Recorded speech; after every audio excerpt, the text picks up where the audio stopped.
Microsoft has done something that I think is terrible. Now, here on this channel, I don't spend a lot of time complaining about stuff. In fact, there's actually a quote. There is the famous first law of social media.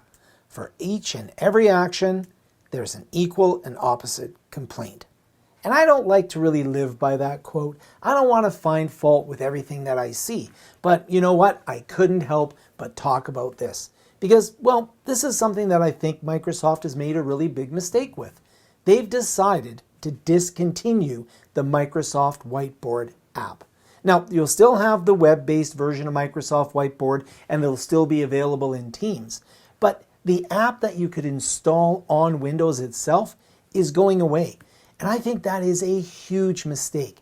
In this video, I'll talk a little bit about when the app's going away, why I think we should really keep the app, why I think Microsoft should really continue to support and even develop the app further, and I'll give you two alternatives that you can use as an installed applications on your computer. One of which is from Microsoft, but it's not quite as good as the Whiteboard app, and one from another company that is free, readily available, and is actually pretty good. Still not as good as the Microsoft Whiteboard app in my opinion, but it's still quite good. Okay, so what exactly is going on? Well, if you log into the Microsoft Whiteboard app on your computer, you'll receive a notification indicating that the Whiteboard app will be retired on, in this case, October 16th, 2026. Now, this is an updated notice of discontinuation. There was one that came out a little bit earlier that was going to retire the Whiteboard app in September. So I'm hopeful that they'll just keep moving it forward, but I'm not optimistic about it. The thing is, you'll still have the web in Microsoft Teams. You'll have that. There's a Learn More section and all that, but you won't be able to install it locally. And I've made a lot of videos here on the channel about Microsoft Whiteboard. I'm actually really partial to the tool. In fact, I've made dozens of videos on Microsoft Whiteboard, entire courses on Microsoft Whiteboard. And you can still use those courses to learn about how you work with the whiteboard on the web or in Teams. But that's not the point. The point isn't really about me and making videos. It's about the incredible functionality that a simple tool could have to help us teach and learn and communicate more effectively. I even had a time in the past where I met online with the Microsoft Whiteboard development team, the product team that's responsible for Microsoft Whiteboard. And they were great people, and we had a lot of conversations on things that I observed with Microsoft Whiteboard that I thought were good or could be improved. One thing that I was really hoping for is that they would have a file system so I could save my whiteboards as single files, move them around, and organize them a bit more effectively. You can do that now, but it takes a little bit of work. I have videos on that. The thing is, with a tool like Microsoft Whiteboard, it's not as flashy as a lot of the tools. It doesn't have a functionality that's going to move mountains, if you would, so to speak. But it did what it did very well. And having it installed locally was very good for teaching. It was very good for learning because we didn't rely on an internet connection and we were able to work with files that we had on our computer, drag them in. It was just a lot more functional. We weren't going up and down to the cloud. And I thought that they were doing a lot of great improvements with Microsoft Whiteboard, not in terms of developing more feature sets. I do think they could have done a little bit more with that. But in terms of just having things like Copilot work with Microsoft Whiteboard and the ability to take Whiteboard, and well, there's lots of things with Whiteboard. Obviously, I'm a big fan of the product. I think that what it really needs is more people being aware of the great things it can do. Now, I did my part to try to promote the use of Whiteboard. I really thought that it was a great product for many, many reasons.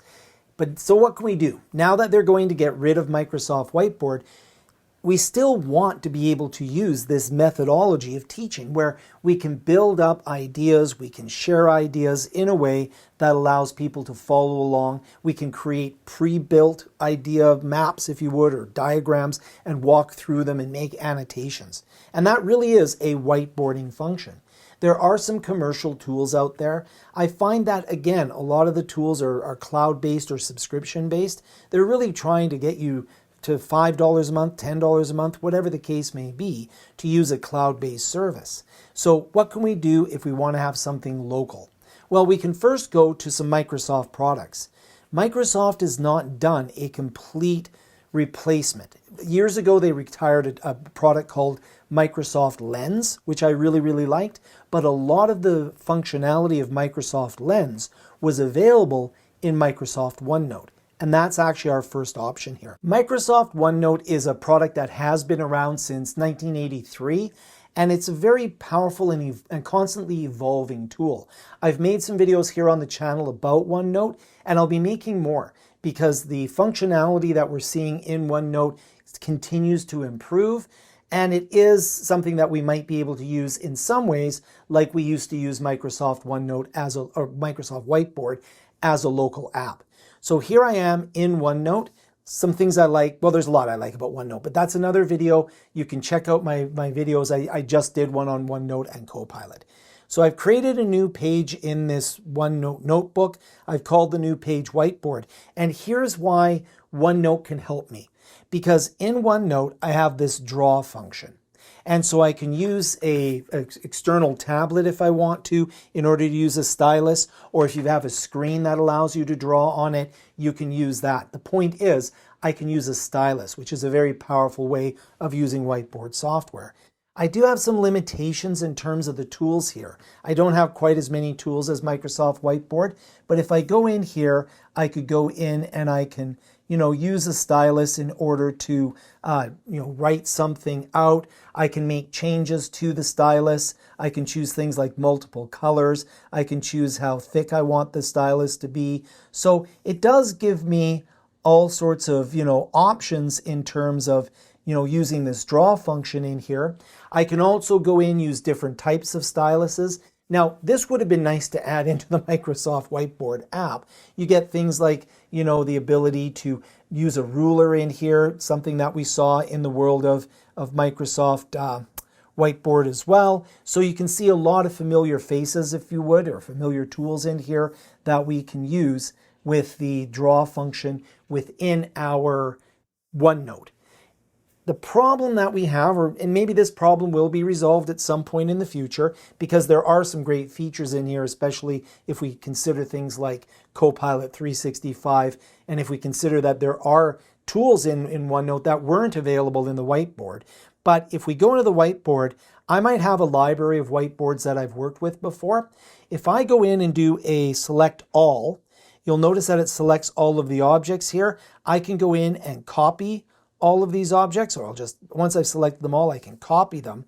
And if I go then into this OneNote, unfortunately, it will bring in that whiteboard. So that's great. I have the image in here. I can actually separate out if I don't want to, maintain the information of where this is from.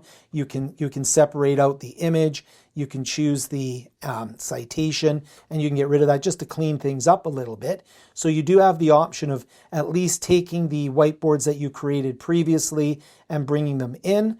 The problem that we have here, though, is that these are not discrete objects. So in my whiteboard here, if I had a image that I brought in here, a PNG image, I could move it, adjust it, and so on and so forth. But if you import it into OneNote, it just imports it as an image. It is at least an option, and going forward, we do have this draw feature in OneNote. I could bring OneNote up onto a screen, and then I could use the stylus and I could use the draw feature in order to access, actually arguably, a larger tool set than we had in Microsoft Whiteboard. We can also, of course, go into our OneNote environment, and we can do all sorts of things such as inserting pictures in here. So we have the ability, if I want to insert from the camera or from a file or from online. So if I want to go online here, I'll just grab some random picture of an airplane in here. But the point is that I'm able to go in and I am able to do some of the things that I would normally do with Whiteboard as well, to insert images and stuff. I think I have that in there. Cancel that. Probably pulling the images from the internet. I'm not sure exactly what's happening there, but it normally works. Let me try that again. That's really annoying. So I'm going to go in here and I'm going to insert a picture. I'm not going to edit this. I'm going I'm going live with this. Let's do an airplane. Let's choose this airplane. Let's insert that image. Says it's inserting it. I will be responsible for respecting others' rights and copyright and such. So that kind of failed on me a little bit here. So normally with OneNote, you'll be able to insert the image. So I'm not sure if I'm having an internet issue, which is, again, another reason why I like to have applications instead of always relying on the web. So I do not actually know why that insert's not working. So that's interesting to me. So normally we get the Copilot features in here, and we would have the ability to actually have more robust pages in OneNote than we would in Whiteboard. But that's not the only option that I have.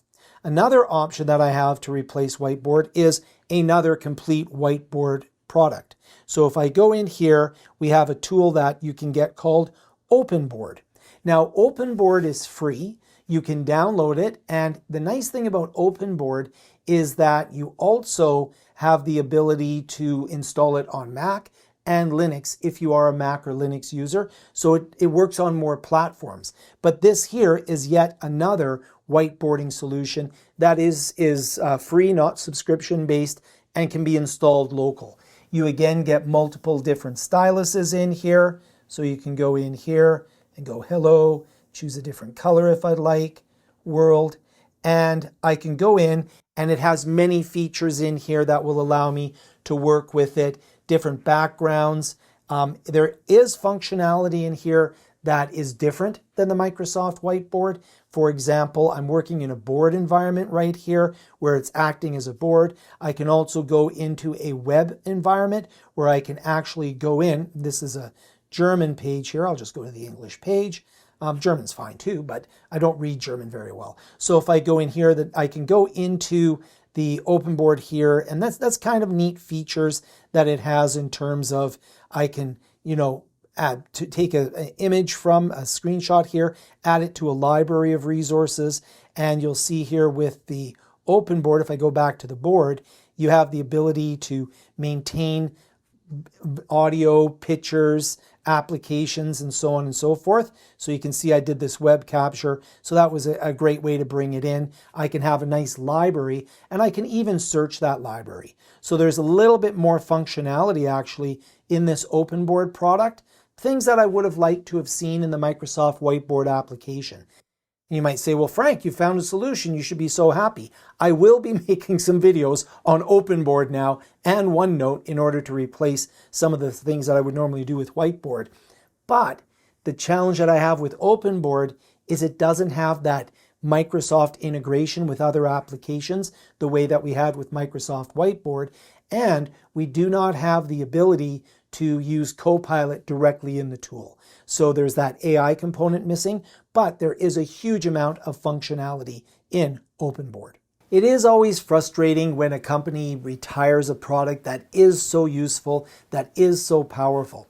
They can say that they're not really retiring it because it's web-based now and you can still get it in Teams, but I think that kind of misses the larger picture, which is when it was an application, it had the potential, and I do say potential, to be installed on your system and potentially allow you to store files. In this case, it would go to OneDrive, but at least you had the ability to maintain a library of resources that you could then work with, duplicate, and do all sorts of cool things that was still integrated into the Microsoft environment. We do have options if you need an integrated solution. The OneNote is still a very much a Microsoft product, and it's something that's been around for a long time. I don't see them retiring that anytime soon, but in many cases, OpenBoard will be the solution that I'll use. It does allow me to maintain files, so I can take those files, share them with others, work with others, collaborate on them. It is in a proprietary format. I don't really necessarily like that, but it does have functionality that allows me to have a local app. Now, I'm not sure when exactly the Microsoft Whiteboard will officially retire as an application. It was September, now it's October. Hey, maybe they're watching this video and they're going to be like, what were we thinking? Frank made a video and that makes perfect sense. We're going to continue to support this product as an application forever and ever. I won't hold my breath. The point is, we have some alternatives. I hope that maybe the OneNote product will take in some of those features of Microsoft Whiteboard, especially the ability to potentially import your whiteboards as discrete objects. So if you've created a lot of templates and a lot of whiteboards, maybe what you can do is maybe there's a way to import those as opposed to just importing them as an image. There is a lot to Whiteboard, like for example templates, that we don't have in either of the two tools. If you want templates, you're really looking at another product probably called Miro, which is very powerful, but that's a paid for service as well, and I can explore that as well. In fact, you can decide what things should we explore more. Should I make some more videos on OneNote? I'm going to anyways. Should I make some videos on OpenBoard? Should I make some videos on Miro? Is there another product that you think is very good for whiteboarding? Because what has not been retired is our ability to the need that we have to communicate in a way that helps people learn and that we can use for teaching. And the whiteboard is a fantastic way to do that.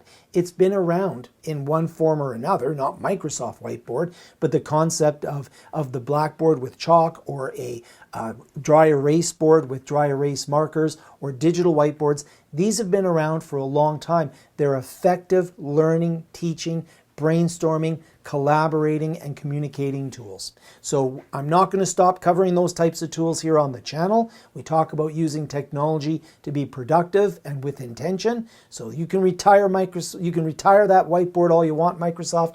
We'll find something else and I'll talk about it here on the channel. Thank you so much for watching, and we'll see you in the next video.